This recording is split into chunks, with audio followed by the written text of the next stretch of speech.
Hello and welcome to the tank review of the Panzer III M. Now, why I present you the Panzer III M today has, well, I guess a nostalgic reason. I wanted to cover a tank that I haven't played in a long time and that I have good memories of. And certainly the change in the matter of the game hasn't, served this tank really well. I think it has suffered a little bit. However, this tank is the opposite of unusable. I think it's a good tank, but you have to adapt to its strength and weaknesses. So, actually, this tank was considered to be overpowered in the beginning of ground forces due to the high rate of fire and the good damage output of its gun. And, those two things he hasn't lost. But the penetration, well, it has fallen a little bit to a power creep, especially the Americans, the Shermans, and also the British tanks now have tough armor alongside, the KV-1s and T-34s, which this tank faced from the beginning. Now, it still can hold itself, and it is, actually a little bit of a brawling tank. And this is where we run into also some, in War Thunder terms, historical problems. Now, not of the historical facts of this tank, but where it sits in the tech tree. It sits, it is the crown of the Panzer III line, and it is the one with the most armor. And previously, a few patches ago, the following arrow to the Tiger was removed, but this might be the problem why so many people struggle with the Tiger H1, because they haven't learned to play this tank for all the previous tanks that there were, because they play very different. And so the Panzer III M also has a very different playstyle to the Tiger H1. The Tiger has a, noticeable reload for a big gun with a big, destructive power and also good penetration. And also it is famous for having a lot of armor. In War Thunder, it struggles a little bit, and I guess also the players with it, due to the big battle rating jump from 2.3. That's nearly doubling the battle rating from one tank to the other, and they play completely different. So no wonder a lot of people struggle to play the Tiger. If the Tiger has its correct battle rating that it should have, or there are wrong game mechanics, this is not the point of discussion here. It's the big difference between those two tanks. And I guess we should go into the tank review now. So let's begin with the armor, and we can see that this tank actually has spaced armor. Now there is 50 millimeters flat out on the upper plate, with some holes here on the machine gun port and the driver's hatch, and we have 20 millimeters on top, so we are looking at 70 millimeters. Now, one final note to the topic of spaced armor: it works as additional armor when you face solid shots, but against heat it doesn't work, at least not against the 10.5 centimeter howitzer of the Sherman, with its, I guess, 160 millimeter penetrating heat shell. I was penetrated numerous times. Then we have this plate, which is quite angled, and we have also additional tracks. The lower plate is also pretty thick and angled with additional tracks. And the turret is the same story, 50 millimeters, a bit of rounding and sloping going on, and also spaced armor with some holes. The funny thing is that the commander's hatch is no weak spot, 100 millimeters round. This is a strong point, not a weak spot. The side is relatively thin, 30 millimeters is not very thick, so don't angle, which is kind of the extreme opposite of the Tiger. But you also have some Schützen, which provide you protection from, high explosive shells. If they work against heat shells, I guess not. And same story on the turret. The top of the tank is, I guess, good enough with 15 millimeters. You might get penetrated by aircraft, certainly by rockets. Same for the turret, which is actually weaker with just 10 millimeters. And also the rear of the tank has 50 millimeters, and on the turret 30 millimeters. So the armor is kind of alright, and you might receive a lot of bounces, especially here or when they hit the spaced armor. Now, what about the X-ray? Well, it reveals that we have a lot of ammunition, but it's tightly packed due to the low caliber, 92 shells. I guess you should remove those 23 shells from this and this ammo rack, so that you have higher chances of surviving. Those two ammo racks I should keep, as you can run through your ammunition quite quickly, but more on that later. Now, we have the transmission in the front, typically German, and we have one huge fuel tank here on one side, but not on the other, and the engine in the back. Those things here are radiators.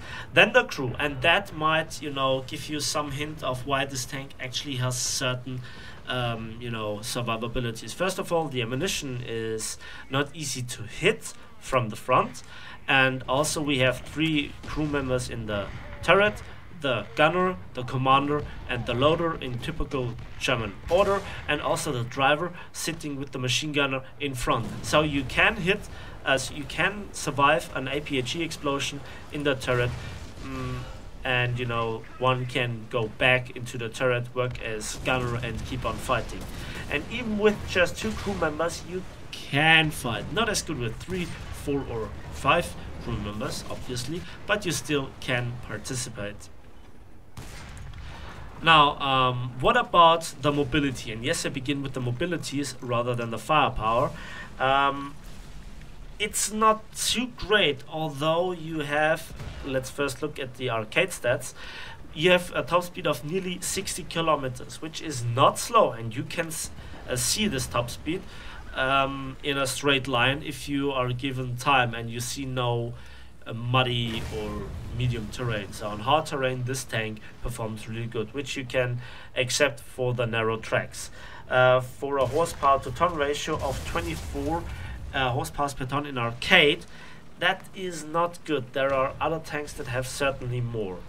And also 13 horsepower per tons in realistic also is not that good. It crawls around with 25 to 35 kilometers an hour, you know, on the short run. In the long run, it also can go to higher speeds, up to 50, 55 kilometers an hour. And yeah, then the next thing is the turret rotation speed. I might have said it already, but this tank should or can be used to a certain degree as brawler due to its spaced frontal armor and also the high rate of fire. But the turret rotation speed in arcade is just 15.5 degrees and just 13.2 in realistic. So it's not the slowest. There are really much slower tanks, but it is, you know, not that fast. But with a bit of planning of the attacks, you actually can make this tank work. Then about the gun, we are looking at a 50mm KWK-39 cannon with 92 rounds of ammunition.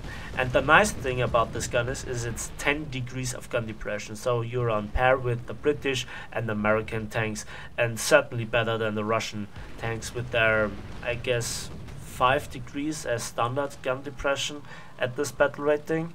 Yeah, and then we come to the rate of fire. As you can see, the tank commander has full leadership, the tank loader has full weapon reloading, and I obviously have my expert crew as I have it on all my tanks. And we come down from a base reload of 4.81 seconds down to my current reload rate of 3.92 seconds, and for an ace/gold crew you can expect 3.7 seconds. That is a high rate of fire. It's certainly faster than the Panzer IV F2, the American Shermans, and even the T-34s.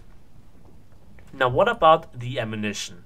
Well, the ammunition, we have 4 shells, and the stock shell is the Panzergranate 39 with 97mm of penetration, and it's an armor-piercing capped shell. So it's not that bad against, you know, a certain degree amount of sloping, and the really nice thing is the relatively high TNT equivalent of 45.9 grams.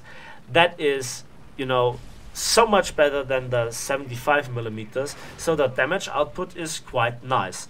But you know, due to the shell having such a relatively low caliber, the fragments do not reach that far, and you know, I think that's not that important, as your high rate of fire, you know, makes it possible to pump 1, 2, maybe 3 shells into the enemy before he can shoot back, and by that time you've done enough damage. That is actually the thing that kills the 75 millimeters from the German for me. Yes, you also can one-shot, but it's not as reliable as with the 88s or the Russian 76 millimeters or the American 75 millimeters therefore. And you know, the damage output for this Panzergranate 39 is quite nice. Then we see 2 APCR shells, and the first one is a tier 1 upgrade, the Panzergranate 41, but I would recommend to actually use a certain amount of Panzergranate 40. And as you can see, it drops rapidly in its penetration over distance, but you shouldn't use this tank at all for long range engagements in the first place. Now what about the crew itself for its qualifications? Now obviously vitality on all of them, field repair on all of them, and then of course the special skills. Tank driving is not unimportant for the gunner. Targeting and range finding is important, but I have to say, this gun is so inaccurate. I've mentioned it numerous times in tank reviews of German tanks that I'm really shocked about the inaccuracy of the guns. But this one is the most inaccurate so far. The Panther's gun is more accurate. Yeah, unsurprisingly, but you know, for a long barreled, high velocity 50mm gun, I expected better things. Then we have the tank commander, of course leadership and vitality, and actually agility. The tank loader, obviously weapon reloading, and yeah, the radio operator is basically your spare crew member, so maybe vitality and agility. So I think that's it for the tank review. Let's continue with some gameplay, and yeah, both are AB and RB. Now the first gameplay that you saw in the background and which is still running is obviously in arcade, and you know, we have a lot of ups and downs because it's White Rock Fortress. Now White Rock Fortress is yeah, a map with a lot of possibilities where you go, and you could see this tank actually does alright, although it doesn't like, you know, to drive on there if it doesn't have any momentum. And remember, this is a fully upgraded Panzer III M with all the modules and also a very experienced driver with the expert modification, and you know, in arcade, so it's not the fastest, but it's certainly not slow. It's a little bit underwhelming, but it's not, you know, neck-breakingly slow. And yeah, that brings us into the position where I have to face the 10.5cm Shermans. And right here I tried to go under his gun to use his long reload, but it was not to be. And the match is about to end, and of course the second one hits me hard. I try to get a shot into him, but you can see the shell just disappears in the armor, doesn't have the penetration to go through. And I repair, and then obviously the match ends, and again I just take out his horizontal turret drive. A quick look at the post-battle results screen tells me that for 5 kills and 3 assists I got 29,610 silver lines and 2,932 research points. So, and I was first in team with 2,075 score points. So in this winter map here on Finland is our today's realistic battle, and we just can see at the very beginning the tank's speed is not the fastest. One final thing that I need to tell you about the Panzer III M is that the suspension is horribly bad. So when you want to stop or you try to fire on the move, it takes a while until the gun levels out. So snapshotting stuff is not that easy. It's just simply no, comparison for the magic Russian T-34 suspension that just is incredibly good. So I go here for A, which is the one and only capture point, and I am the first of my team. Despite there being numerous other tanks that should be faster, they just are unable to go into a straight line to keep their speed up. And here I hesitate a little bit, try to figure out if there are any enemy tanks. And I see one, but I think I can make it in here, and there is a second and a third one. Oh great. But I'm in the cap circle. Now let's test out how survivable this tank is. This is a very, very aggressive position, and yeah, I get face-fisted with the first shell, taking out my driver and my gunner. It's strange how always the gunner and the driver die. And then I see the T-34, one snapshot into his cannon barrel. I actually wanted to aim for the turret cheek to take out his loader, but better than nothing. This is the nice thing, that if you damage the gun breech, the enemy can't fire back. And here I then retreat into the cap circle. If I have to repair, I can do it as well in the cap circle as well. And that actually gives me later on the opinion to replenish my crew. I'm still waiting, there is not much I can tell you.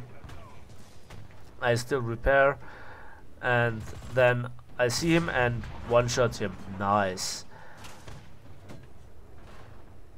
So at least we can kill Su-76Ms.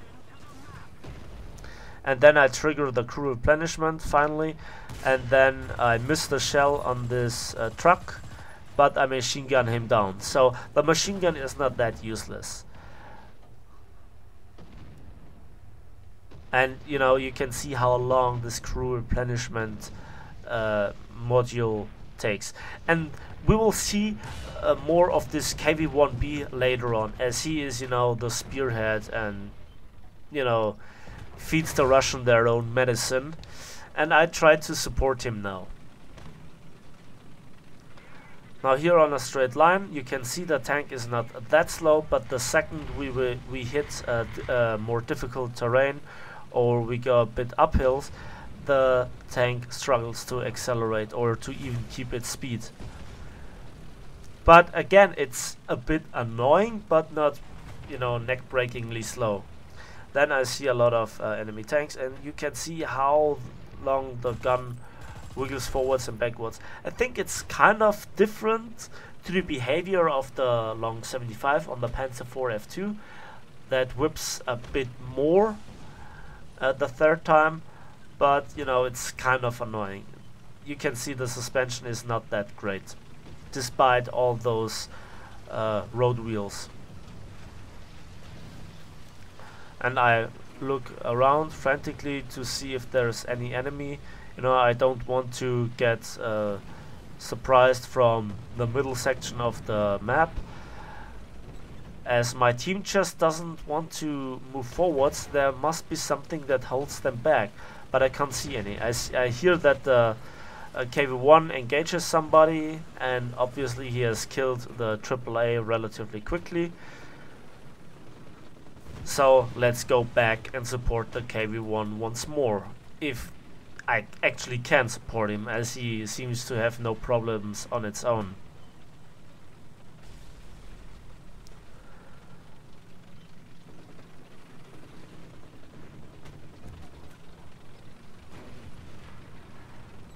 Those are the parts of realistic battles that I need to show to give you an understanding how the tank performs overall, but where I have absolutely no idea what to talk about. I could say I, was very wisely going into this direction because I saw AAA fire and I heard the AAA fire sounds, which I actually did, but it was no use to really follow this KV-1 as he ruffle stomped the enemy team hard. So then I actually moved very aggressively into this position. I have no support here, and the one and only friendly tank is a bit away. I see a marking on one tank, and I see the kill feed, so that the CIS-30 killed a tank, so I assumed he is around here. And this is a bit tricky as I go into a position where there are two options where I could go, or in other words where I can get shot at, and then I see it, and thankfully I was quick enough to turn me, and he was not quick enough to shoot my side. He might have been able to kill me or at least harm me a lot. Then I see this, not quite sure what it is, machine gun it, and it explodes. So it was a dead tank. But better safe than sorry. And then let's go uphill, and you can see 13 kilometers an hour, 14, 16, 17, one little turn and we lose massively speed. And then I see the bombs just marked two tanks, so I prepare my gun into that direction, and it's a Russian AAA tank. I hit him with the shell, try to machine gun it, and of course the machine gun is empty. Oh man. And I reloaded in time to hit them hard. So another AAA gun gunned down with the machine gun.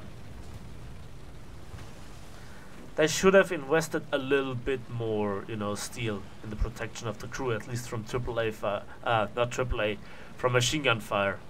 That's the least amount of protection you should give your troops, but hey, I don't care. So, and from now on, it's practically just waiting for the game to end. And at the end, we just hunt one CIS-30, I guess. So that's not very spectacular. Let's hop to the post-battle results screen. So I got two backup vehicles for the Panzer III M, which I gladly collect, and I managed to get 4 kills and 2 critical hits and 11 hits in total, which gave me 18,540 silver lines and 2,288 research points. And I was second in team with 4 kills behind the guy with the KV-1B. So, that's it for today. Thanks for watching. Thanks for listening. Hope you enjoyed the video. If so, please give it a like. Subscribe if you want to see more.